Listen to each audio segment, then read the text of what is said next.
At the beginning of 2026, most common valuation metrics rated U.S. stocks as expensive or very expensive. Many investors don't like buying stocks under these conditions because they fear getting caught in a market correction or worse. One strategy investors could consider is GARP, or growth at a reasonable price. This approach uses the PEG ratio because it compares the price to earnings, or PE ratio, to the analyst 5-year growth projection. Today, I'll show you how to search for stocks using the PEG ratio along with a few other indicators that are common to GARP. Then we'll analyze the growth and value prospects of a few of them using one of the analyst reports. To do this, we'll use the stock screener on Schwab.com. I'll click Research, Stocks, and then Stock Screener. To get started, there's a couple of filters that we normally use. The first is price.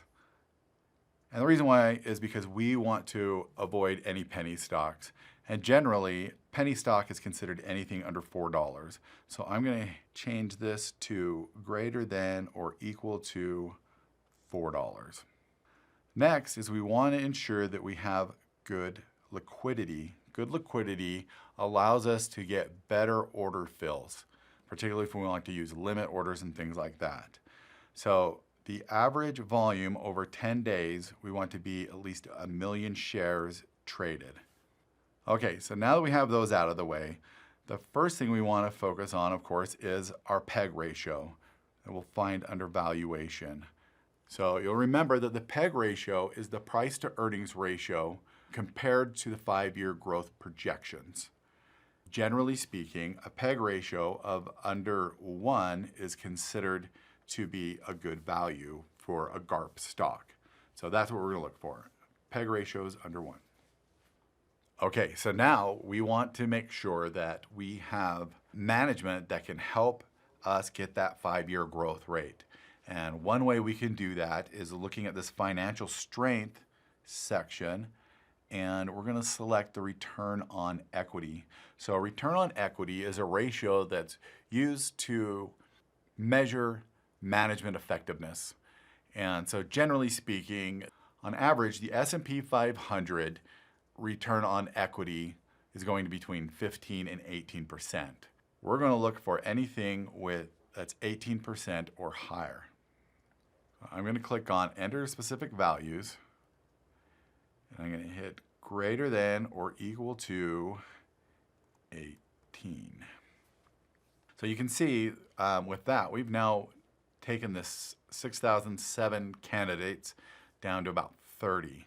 So we're starting to weed some of these out. So next, we want stocks with positive cash flow. So this is a GARP criteria that we're looking for.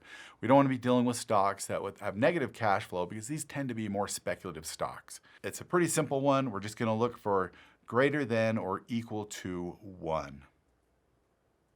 So the next one's not really a GARP indicator, but is something to help us find stocks that might be moving in the short term. And this is a relative performance. So I'm going to click on price performance, and then we're going to see how well these stocks are doing compared to the S&P 500. And all we're simply going to do is look for stocks that have outperformed the S&P 500 in the last 3 months. So hopefully that means that they're at least moving up a little bit. Now, they don't have to be really outperforming the S&P 500. They can just be edging it out. So we're going to just go with 1%.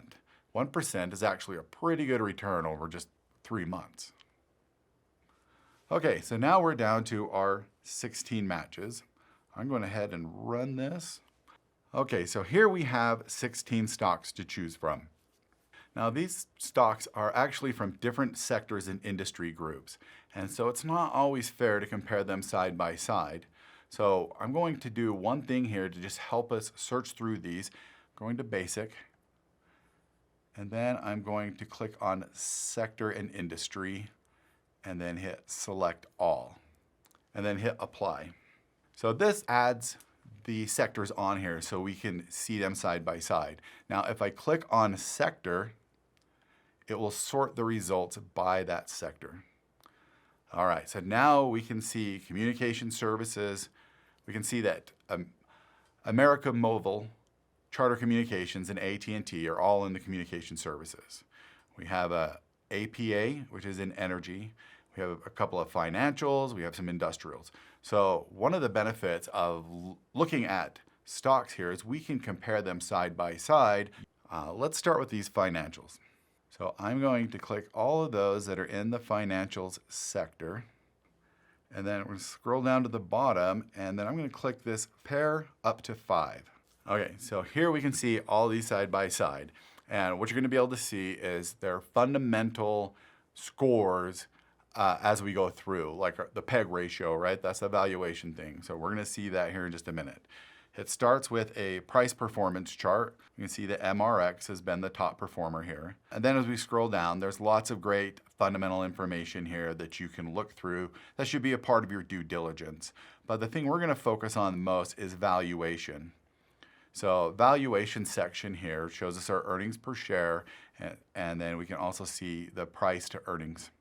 Our PEG ratio is down here at the bottom, and it's the price earnings growth. And even though it doesn't show PEG right now, you can actually click on this small case I, and it will give you that information. You can see where it talks about the PEG ratio. Okay, so this is our 5-year growth, but what if we want to see how they're doing in the shorter term? Okay, there are a few things here that we can look at, such as the price forecast fiscal year. So this is kind of like a PEG ratio, but it's dealing with just the fiscal year over the short term. But let's scroll down here because there is a report that is really helpful in seeing how analysts are viewing the stock's forward earnings. So this report here, LSEG, that stands for London Stock Exchange Group, and they build a consensus report that tells you what the other analysts are thinking of this. And the reason why this is so great is because not only do they tell you the earnings as they see it, but you can also see like if they've changed their mind, if they think they're going to grow more or less, if they beat earnings, etc. So I'm going to go ahead and click on this report. So here we have the report for Allstate Group. It starts off with this average score. So there's several sections in here that each one is going to be scored. And we're not going to look at every section. Again, we're just looking at the earnings ones. So I'm going to scroll down to earnings. And you can see they have a score of a 9, which is great. But these are the things we want to see here. First is earnings surprises. So we like these analysts because they're going to give us projections on how much they think the earnings are going to grow. But if this company can consistently outperform what these analysts think, then that's a really good sign, right? So not only are they making money, they're making more than what the analysts think they will. So we can see Allstate here has a score of 10. So this is a really good sign. That means they fairly consistently outperform earnings estimates. Now this other one is also really helpful. This is estimates revisions. So when an analyst goes in and takes a look at how the company is doing, how the economy is doing, and how that's going to affect the company's earnings, they will go in and change their original projections. They can be positive if they think the company's going to make more money, or they can be negative if they think the company's going to make less money. So positive earnings are what we're looking for. So here we see that Allstate is getting these positive earnings projections, which means the analysts think, hey, we thought they were going to make this much money, but it actually turns out they're going to make even more money. Additionally, as we just saw, they tend to outperform or surprise these analysts on top of it. So these are the kind of earnings insights that can help us see, like, okay, even though the short term may not look as good as we wanted it to, this suggests that it's actually not too bad off. So these are the types of things that could drive the stock price sooner. Let's take a look at another example. All right, so we tried financials.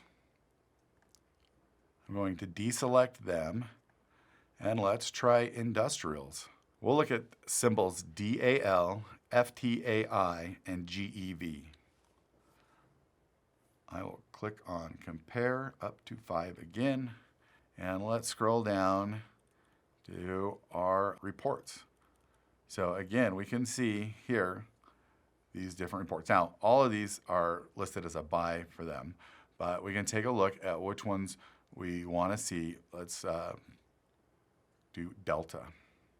Okay, so this is one reason why we want to make sure we have different sectors. So delta is an average score of a 5, which may be good for airlines, but not necessarily for financials, which we were just looking at. Now we're going to go ahead and scroll down to the earnings section. So you can see that Delta is not done as well because their earnings is just a 3. So let's take a look at some of these columns. So the earnings surprises is a score of an 8. So this is good. They do a good job of beating analyst estimates. The problem we're running into is that they're getting negative revisions. They only have a 2, which tells us that the earnings revisions are negative. So analysts are expecting them to make less money.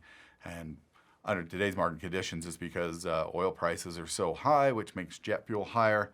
And so it's really going to cut into those earnings. So even though this company has a really good PEG ratio, we want to be cautious because right now the analysts are expecting them to make less in the short term. So we've seen how the PEG ratio is a useful tool when identifying longer-term growth stocks at better valuations. And if we dig deeper into a company's earnings projections, we might be able to find GARP stocks that show signs of near-term earnings improvement that could prompt the stock to move sooner. You can use these tools as part of your due diligence. To learn more about value and growth investing, check out our YouTube channel and visit us at schwab.com/learn.